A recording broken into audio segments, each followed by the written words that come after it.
Hi, this is Chanté from Single Parent, Single Broad, along with my friend Takiyah, fellow single parent out here in these international waters. We are coming to you today from, of course, Egypt. To be specific, Ain Sokhna, right here on the beautiful Red Sea. We decided to come out and do just a day trip for ourselves and the kids, just to get out of Cairo, to get some fresh air, to relax, try to get ourselves ready to start work next week? Yeah, Next week. Monday. Sunday For some, but Monday for most. Okay. So what we decided we want to talk about today is building a community. As a single parent and an expat period, building that community is essential because you're going to be missing home, you're going to be missing friends and family. So having people that you can connect with and have that support is essential. So we're going to talk a little bit about that, as well as, what was the other thing? Just making, your environment around you home. So just going into, your living quarters and making it your home, making it a place that you want to go home to and you can relax, your safe haven. Yeah, I agree. And that's something that we were talking about actually just a few minutes ago. As for us as well as our kids, making that place that you're going to be living feel like home is essential to adjusting to your new environment. So I know, Takiyah, you had Bryson's room decorated. Yes.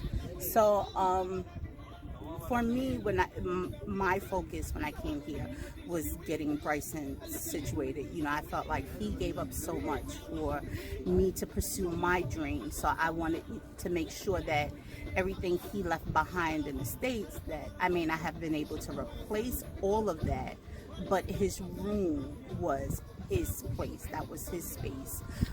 So I made sure, he wanted a Batman room. So, the comforters, the pillows, the bean bags, all the accessories to go along with making his room a Batman theme, plus all the toys, all his toys and stuff that went out and bought.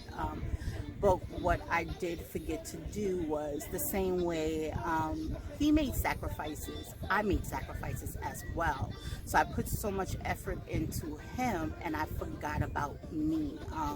And I forgot about the rest of the house. Like, wow, I have everything that I need, but it's not home. Like, there's just, like, I walk into my bedroom, there's no reflection of me. So it's like, it's just a comforter. It literally, like, I have a fully furnished place. So outside of bedding, the place looks exactly how it did when I moved in. So, and in hindsight, I realized that made it hard for me to adjust. I'm just now getting at a place where I've adjusted, but I think that if I had went in and put that same effort into myself and the rest of the house, in my space as my bedroom, my adjustment would have been easier. Yeah. And my place came pretty much unfurnished, and that was intentional. I think in some ways that kind of inhibited me from actually getting settled in faster. But once we did get settled in, it's our place. The kids and I went looking for furniture, so they were able to pick out their own beds. We went looking for bedding, sofas, so they were able to be a part of that process. And again, it feels now definitely more like a home versus us staying in someone else's place. So definitely taking that extra step to make your home feel like home, because it's going to be your home. I'm not sure, we are in education. Takiyah is a teacher, I'm a school counselor.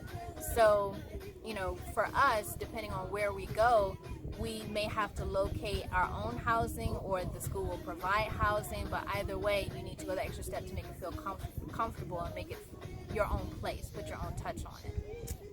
And I would definitely recommend, there was a lot of things that, because suitcase space was limited, but if you have that option, like I had the option to pay for extra luggage, but it was like $250 US per additional luggage.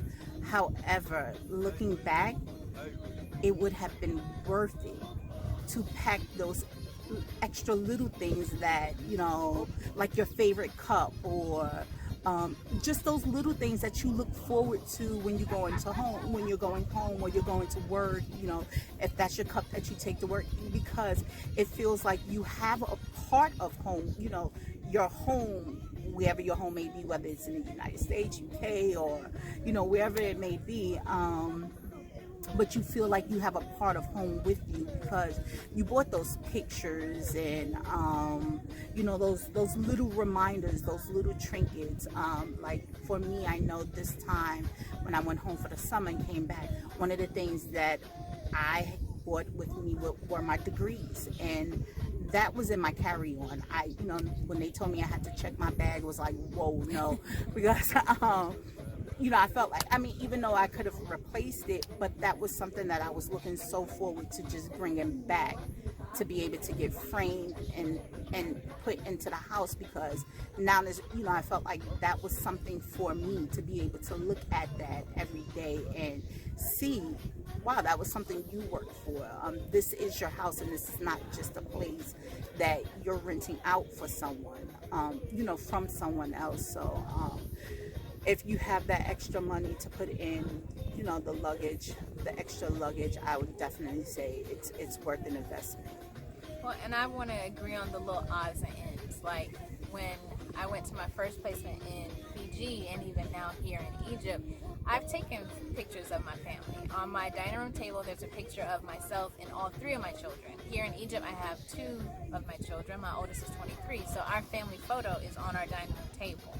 I have a picture of my grandmother. I have a picture of my father. I need a picture of my mother. Sorry, Gladys. I will get one. I need a picture of my mother. But with those pictures, again, my family is with me. Even though they're not here in Egypt, I see their faces every day. So, and having that, I think, makes it, again, feel more like home.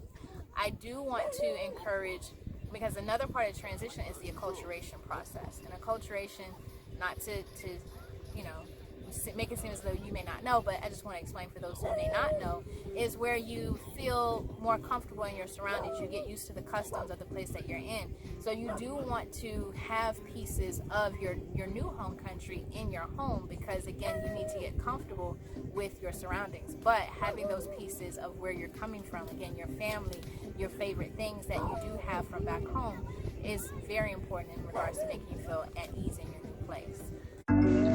Thank you for watching part 1 of my talk with Takiyah. Like and subscribe for part 2.